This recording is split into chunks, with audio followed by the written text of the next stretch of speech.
That's funny too, because this morning my actual game plan was that I was just going to cut the rubber flooring, you know, around the edges and do a little bit of inspecting.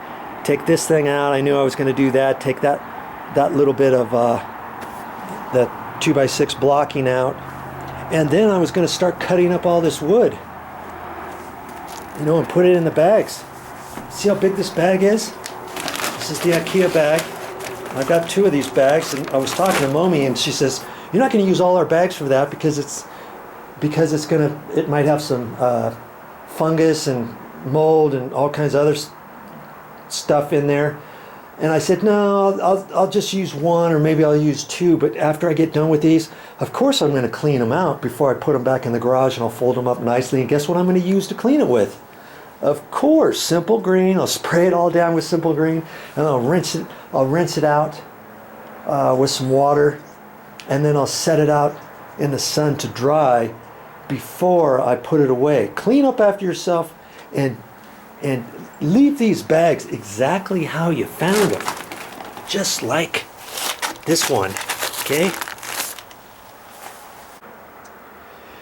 So yeah, I was supposed to cut all this stuff up, and the 2x6s, these other 2x6s down here, I was going to cut them up with a skill saw, cut all that stuff up, clean up all that kind of stuff right there. I had my saw ready. I had my Sawzall ready in case I needed it. I've got 2 battery chargers right here. One for one saw, one for the other saw, because they were from different chargers. Had that all ready, and I ended up not even using it today. Well, hey, I can do that tomorrow, but I got a lot of good stuff done today. I got some stuff figured out. I wasn't planning on taking that 4x12, this 4x12 out previous, and I'm glad I looked at that closer, and I wasn't able to look at it closer until I took that trim piece out. Remember that trim piece right there that I took out, the riser with the flashing on there on the back side? Oh, right there, that flashing, boom. Once I took that out, I could see the extent of the damage there. Once I got underneath there and probed some more, you know, look at that. Remember, initially I was thinking maybe I can cut that. I could cut that over about 3-inch strip, a notch, and fill that in with some solid wood and patch it in there. Well, can't do that now, can I? But that's okay. At least I got that figured out. So I know I got to replace that too, and that'll be fine. You know. So don't be alarmed, and don't get worked up if your plans don't actually turn out the way you wanted them to go that day. It'll be fine. We'll work on it again tomorrow, and we'll get another game plan for tomorrow. We'll just go some more, and little by little we'll get her. We'll get her. See that column there? The column looks fine, doesn't it? See? There's no way. The last thing I want to do is start doing damage and saying, okay, well, I'm going to have to break up the columns, and I'm going to have to patch them. And speaking of patches, there's one little bit right here. It looked, I could tell they had a little patch here before, and it was stuck down lower than this bottom straight trim, and it popped out when I started tapping on it because I was trying to clean up the bottom, but it was always a patch. So I know I'm going to have to patch that, and some of the stucco came off on this side. And see where that is? That was the color coat. This top layer is a color coat. This is a scratch coat. And they put the stucco on. They put it on over the chicken wire, and then they have this long feeler thing, and they scratch it. They scratch little lines in it, and that's called a scratch coat. And then they put a thin layer, a color coat on top of that, or a top coat.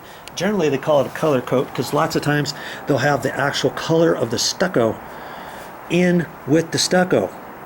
Okay, and you can do that, but lots of times other contractors, they might just have this all so when it's all done it looks like concrete, and then you have a painter paint it all.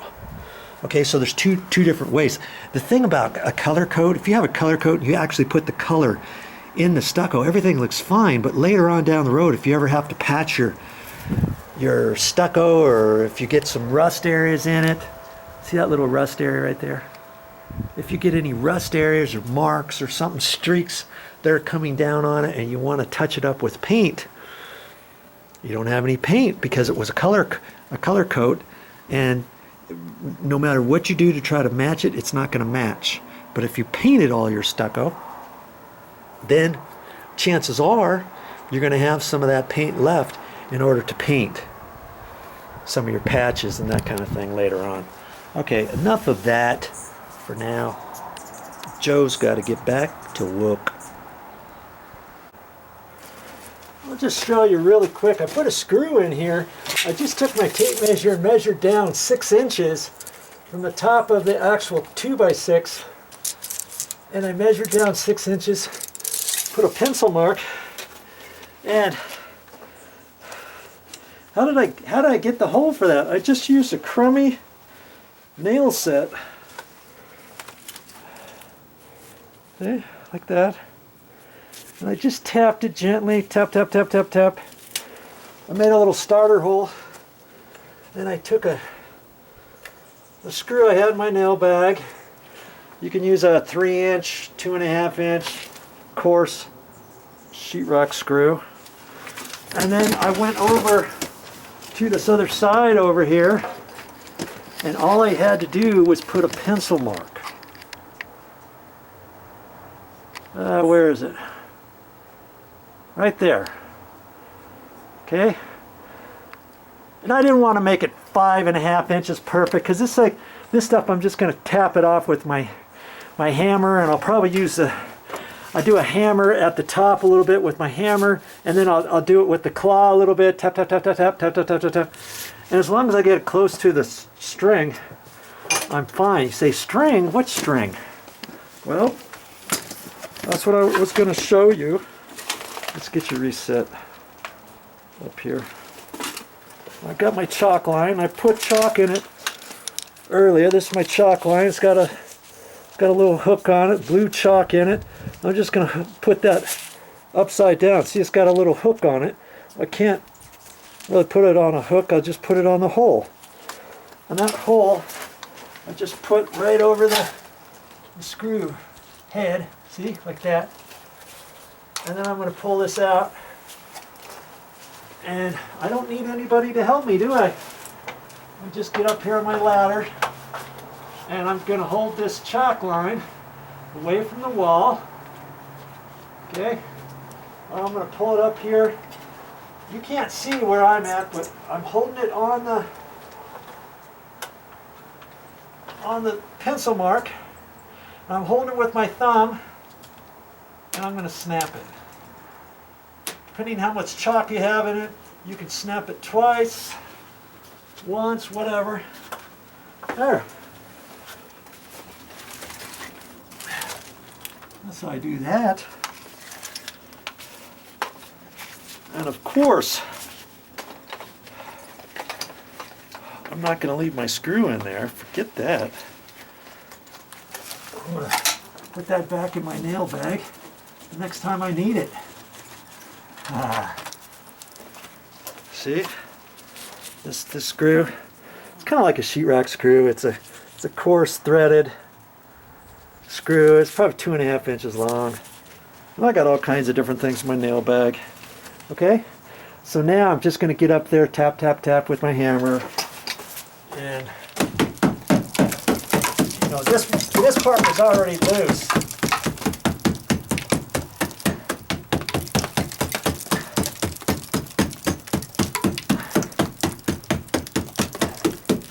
I've already got a little hairline crack there, but that's because this section was kind of had some dry rot on it already, you know. But once I get over here, I'll just tap on it,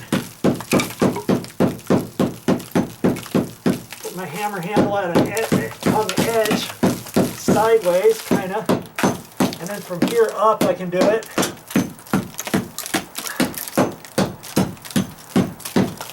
You don't need a saw for this. Sawzall or a circular saw, and say, hey, I got a circular saw, and I'll put a metal or a concrete cutter blade on it and make all this dust and blah, blah, blah, blah, blah.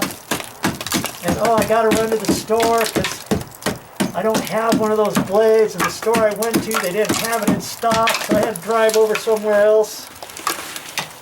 Phooey on that. That's close enough to the line. And I'm just gonna keep going.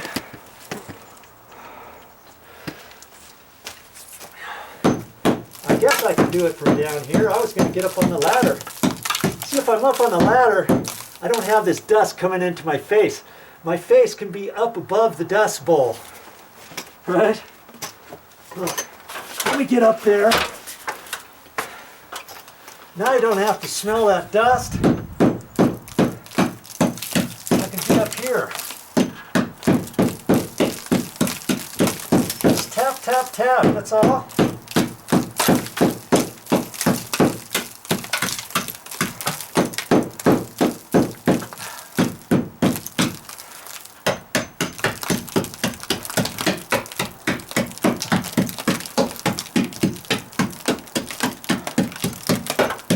That's a pretty straight line, what do you think?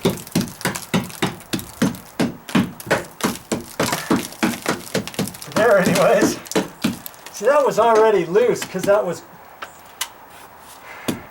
that's got a little water moisture because it went from there and it traveled on down. It goes down to about there.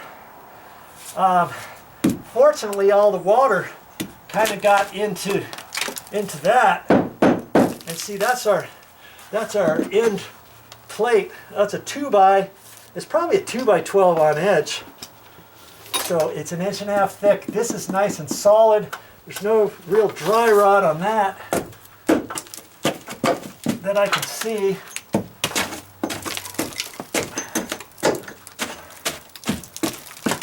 I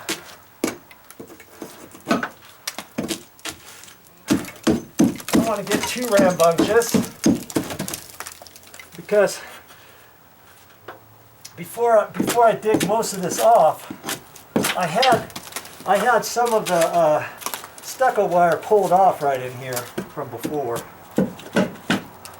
There's some staples, and this stuff is still moist.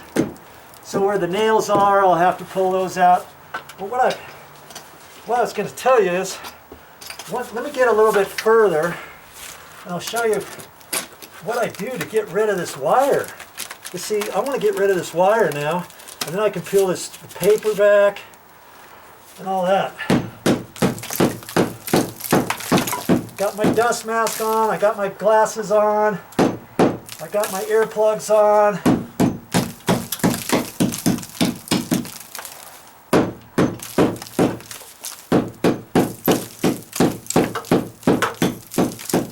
I've even taken stucco off exterior walls like this. Like when you're adding a room addition on the back of somebody's house and they got stucco on there, you got to take it off. Oh, that's a pain.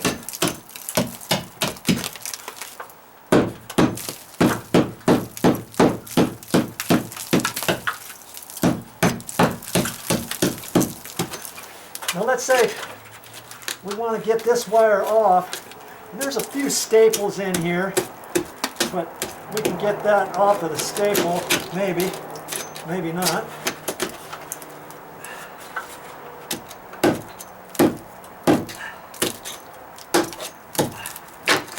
Just get the staple off that way. And I wanted to show you how I'm going to pull this chicken wire off. I just have my cutters, my electrical cutters. Let me get this staple out of here. I just grab that and pull up on it. I can fold that down like that. I'm just going to take these, and you just start cutting, and pull this up, get it up to the next one, get it up to the next one, get it up. Guess where? To the next one.